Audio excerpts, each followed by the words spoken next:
Good evening and welcome to another installment of the New York Minute Sports Show. The Overpay Express just pulled into Queens next to Citi Field.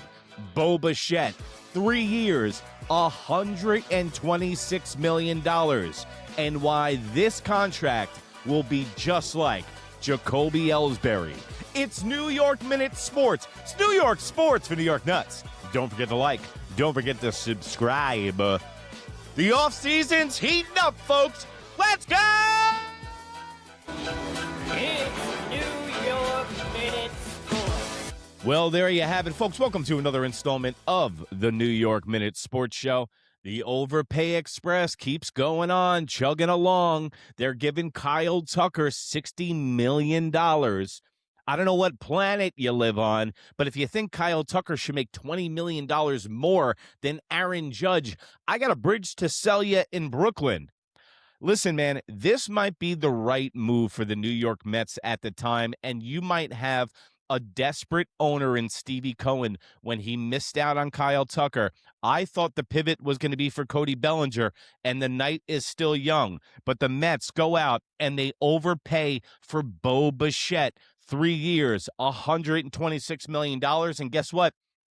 He's not even going to play shortstop for them. And it's not because the Mets have Lindor there. It's because he can't play shortstop anymore. So theoretically, the New York Mets just paid $40 million for a third baseman or a second baseman. By the way, the top salaries for second baseman and third baseman hover around $17 million. So you just overpaid by about 23. And everyone says, Uncle Stevie can do that. He's worth $1 billion space bucks. But guess what, guys? It catches up eventually. And I was looking at the New York Mets batting order, and there is a lot of holes in that thing. Not to mention the New York Mets, your biggest problem was pitching last year. Can Bo Bichette be the third starter on this team? Because I don't understand where the Mets front office is. What I think there is a mix and a fight between Cohen and his general manager. Stearns wants to shop at the dollar store. Cohen gets impatient, calls Stearns up and says, get something done today, because that's how impulsive billionaires work. But guess what? For the short term, absolutely. But the reason I bring up Jacoby Ellsbury is because why didn't the Toronto Blue Jays just bring back Bo Bichette to their team? For a team like the Blue Jays, where it seems like money is not an issue any longer, a homegrown guy that came up with Vladimir Guerrero Jr., a fan favorite, has 186 hits a year, hits 276 batting average, table setter, can hit in the 2 spot, the 1 spot, or even the 3 spot. He's a doubles machine. Don't get me wrong. He's one of the best hitters in Major League Baseball in the last 3 years. You don't think the Blue Jays could use him? The Blue Jays went out of their way to play him in the World Series last year, and now they don't re-sign him. I think the injury at the end of last year was the main reason that the Toronto Blue Jays didn't want him back. Blue Jay fans, let me know in the comments section. You watch this show. Why did the Toronto Blue Jays not re-sign Bo Bichette? And are you upset as a Blue Jays fan with him coming over to New York and going to Queens? But guys, this offseason has just been a monumental overspend. I don't think it's a good thing for baseball. The Dodgers are allowed to do what they do. They're not breaking any rules. But guess what? This is just priming the buffet, priming the plate for a lockout in 27 and a strike or a salary cap in 28. Now, the New York Yankees, okay, they're not out of this conversation. What are you doing? I just went through the lineup, and I'm prepping for the New York Yankees spring training episode going to be coming out in a couple of weeks. Their lineup is really bad. And if you think Oswaldo Cabrera is going to make a world difference, the New York Yankees right now have a platoon in left, platoon in third, platoon at short. I don't know where the wins are going to come from. They got all the pitching in the world, but the Yankees now are forced to go get Cody Bellinger. Now, they're going to have to pay more than $40 million to get Cody Bellinger. And I told you about the self-imposed New York Yankees respect tax. They don't want to pay anybody more than Garrett Cole and Aaron Judge. Notice how Max Fried's contract really stops right where Garrett Cole's ends, and nobody makes more money than Aaron Judge. And I think they're afraid of bringing people into the team that are going to make more than him. Aaron Judge doesn't care. And by the way, if I was Aaron Judge, he's one of the nicest guys on earth. I'd be on the horn with the fucking Yankees today going, yo, how are 7 more people making $21 million more than me a year? And I'm the best player in baseball. I think it's arbitration time, or I'm not showing up to spring training until I get a pay increase. Because guess what? If anybody had the Yankees bent over a barrel, it would be Aaron Judge. The New York Yankees are one injury away from Aaron Judge going down, being in third place next year if they don't do anything. So, the pitching has gotten better on the Yankees. The pitcher has gotten better on the Boston Red Sox. My question to you, what have the Toronto Blue Jays improved? If it's any team that actually hasn't improved the most, I would say it's the Toronto Blue Jays. Now, let's go over to Ken Rosenthal on his usual spot on Fridays on Foul Territory, and let's see what he has to say about the Bo Bichette move and what's going on in baseball. That will put them over to put them in the playoffs and then see what happens from there. But to me, Bo Bichette on this contract for $47 million, coming off a very good platform year, the fact that he's getting $2 more million than what Alex Bregman got last year, and Alex Bregman almost has twice the. Hold on, they're paying Bo Bichette $47 million a year. Is he wrong? I thought it was 40. They're almost paying Bo Bichette $50 million. You got to be fucking, man. Hey, listen, if you have children, put a baseball bat in their hand immediately, if not sooner. And if they're a lefty, throw a baseball in their hand and get them to start throwing that rock. Because your kid can $47 million a year for Bo Bichette, who's probably going to be on the injured list by the end of the year. Career war in his career is interesting. And to me, it's a pivot that not getting Tucker shows that the Mets a little desperate. I mean, maybe that's a bad word to say, but a little desperate. Desperate's okay. Desperate's usually good for fan bases. They want desperate. And it's funny how the Mets were like run prevention, defense, Bo out of position at third, Jorge Polanco out of position potentially at first base. But let's get the inside scoop right now.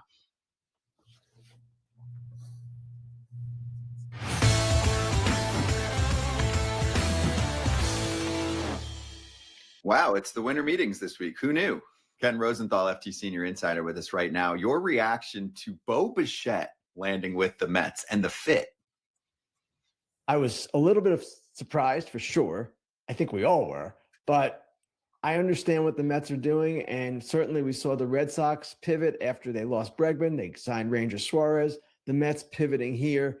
Bichette was not someone that those of us on the outside necessarily connected to them, but they were talking to him, and they do see this as a viable thing for them, obviously. You know what? Maybe that played into this was that Steve Cohen also heard that the talks between Bo Bichette and the Philadelphia Phillies was heating up, and he didn't want an infield of Trey Turner and Bo Bichette, that double play combination happening in Philadelphia and being a thorn in his side. You guys got to remember also, a lot of these are like preemptive strikes from teams. You know, it's not so much that the Dodgers wanted Diaz. He fits the team and everything, but they wanted to prevent other National League and other teams from getting him. Kyle Tucker, another case. Also, sometimes you have to sign a guy so he doesn't go inside your division, and I think that's exactly what happened to Bo Bichette with the Philadelphia Phillies. It put the pressure on Stevie Cohen, and desperate is the right word. I don't think desperation is the right word. I would say eagerness and impatience is what played into this, because Steve Cohen's a baseball fan at the end of the day with large pockets. So I could imagine if I owned the Yankees, I'd get a bug up my ass when I woke up one morning and be like, you know what, Cashman, go get me Bo Bichette. I don't care what you do. Get it done today. Third base, and they can bounce Beatty around, perhaps first base, maybe in the outfield as well. It is an interesting direction for a team that's been talking about defense all season long. They'll have Bichette out of position at third base. He hasn't played that position before. Jorge Polanco at first base. He hasn't played that position before. They were talking about Kyle Tucker, who has been declining in right field. And yet this is something that should really benefit them offensively. So now you have a mix between teams that are going all in it before the impending strike, and then you have teams that are boarding up the windows for the incoming hurricane, because now, like guys like Hal Steinbrenner, after the pandemic and now with the looming strike, if he misses out 2 seasons monetarily, he makes all of his money from baseball. We're a mom and pop shop, as I like to say. That's going to be a big hit on the New York Yankees. Also, one of the things I do think about the New York Yankees and the way that they're approaching this offseason is the fact that with a looming strike, that probably means that there's going to be a salary cap in baseball. Are the New York Yankees getting in an approach for a salary cap in baseball with guys that are under control for 2 to 3 years, like Bednar, like Duvall, like all these guys that he got at the trade deadline, like Caballero? They're all signed for 2 to 3 year extensions so they can get past the strike. Man, I think they're not spending any money because they know a strike's showing up. And if you look at their roster today, it's not good. The batting order for the New York Yankees is dismal at best. They're going to pitch their ass off and mitigate runs, but guess what? The defense is not that good. Bo Bichette is, if anything, an underrated hitter. He's one of the great hitters in the game, hits all kinds of pitching. And he's a guy, too, that along with Polanco will help restore that offense. And Marcus Semion's part of this mix, too. The offense that they've lost with Alonso and Nimmo and, of course, Jeff McNeil as well. Ken, I just said maybe it's a desperate move by the Mets. Would you use the word desperate, or would you say, you know what, it's just the next one that we had and we had to make the move? From what I understand, Eric, actually more of the latter, that it wasn't necessarily desperate. They were desperate to get a hitter, yes. Mm-hmm. But when they didn't get Tucker, they had been in contact with Bichette. It's not like they just called him up and said, let's go. This had been going on. And in that sense, they just reacted to the market. What has been stunning has been the turn of events the last, 18 hours or so. I don't know that people necessarily expected Tucker to go to the Dodgers, and I don't know that people ever expected Bichette to go to the Mets. Well, that just puts pressure on everybody in the National League. As soon as the Dodgers made a move for Kyle Tucker, and we all knew Kyle Tucker was going to be the domino in the offseason, that once it fell, everything was going to be a chain reaction after that. And now you've seen, since Kyle Tucker got signed late last night around 9 or 10 o'clock, it's been a onslaught of offseason moves. There was a big trade with the Tampa Bay Rays going to the Anaheim Angels. Also, then you had Ranger Suarez going to the Boston Red Sox. And now it seems like every time the Yankees get a pitcher, the Boston Red Sox get a pitcher, there's a different kinds of arm race in the AL East. And now I wouldn't be surprised by the end of the day today on Friday, you're going to see Cody Bellinger land somewhere. And it better be on the New York Yankees. And now I've said that the Yankees have handled this situation well, but it's a game of chicken. It's a serious game of chicken. Are they going to overpay for Cody Bellinger? Everybody else in Major League Baseball this offseason has had to overpay for what's available. Will the New York Yankees overpay for Cody Bellinger for 7 years for $200 and whatever the fuck million? Let me know in the comments below. Is Cody Bellinger going to be worth it? Because now, if Bo Bichette's making $47 million, if Kyle Tucker is making $60, Cody Bellinger will be making more than $40 million a year. And do you think Cody Bellinger deserves more money than Aaron Judge, the captain of the New York Yankees? I don't think so. And that's why it's a detriment for the New York Yankees having the best contract in all of sports right now, with Aaron Judge making $40 a year. It's also their Achilles heel. Was on Phillies. Was this a great ploy to get the Mets to pay extra for Bo Bichette by the Phillies? No, absolutely not. The Phillies wanted Bo Bichette, and that was serious. Bob Nightingale's reported that they were at 7 years, $200 million. That sounds like the proper range from the Phillies for Bo Bichette. What they would want to do, they'd want the lower AAV, but at the same time, it just didn't happen for them. And they're an interesting team too right now, because this was a guy that they focused on. They really wanted him. They met with him. They were enthused about it. They obviously made a big offer for him, and yet They didn't get him. So do they now keep Alec Boehm? Do they go out and re-sign JT Realmuto? All these things are in play for them. They are in play and were in play the entire offseason. The question now is, do they try to do something else and maybe just pivot from those guys entirely? It's unclear. Ken, touching back on the Mets, EK mentioned it at the top of the hour. I just want to let you guys know something, okay? I should actually pull this up because this is actually batshit crazy. Let me pull this up. Now, you think Kyle Tucker's contract is a lot of money, and you think the Dodgers are spending? I think they have $2.1 billion in deferred money. Kyle Tucker's 4-year, $240 million contract with the Dodgers carries a massive luxury tax hit, projected around $62.8 million for 2026 alone. Due to his $57.1 million average annual value, AAV, you might be hearing that a lot, and the Dodgers' existing high payroll, triggering a 110% tax penalty on amounts over the threshold, making the first year cost the team nearly $120 million in taxes. So when you think that the Dodgers are spending an absorbent amount of money, you don't even know the half of it. It's the tip of the iceberg. When they pay money like that for Tucker, they have to pay double the amount of money. So the Dodgers are printing money. The Toronto Blue Jays let Bo Bichette walk, and the New York Mets get him. I think the New York Mets, buyer beware. They have a lot of people playing out of position in their infield now. You have Polanco, you have Bichette, all playing out of position. And I think this might have been a desperation move by the New York Mets. And sometimes the best moves you make are the ones that you never do. And the New York Yankees, by omitting themselves from this offseason and not overpaying, might be the best move that they can make.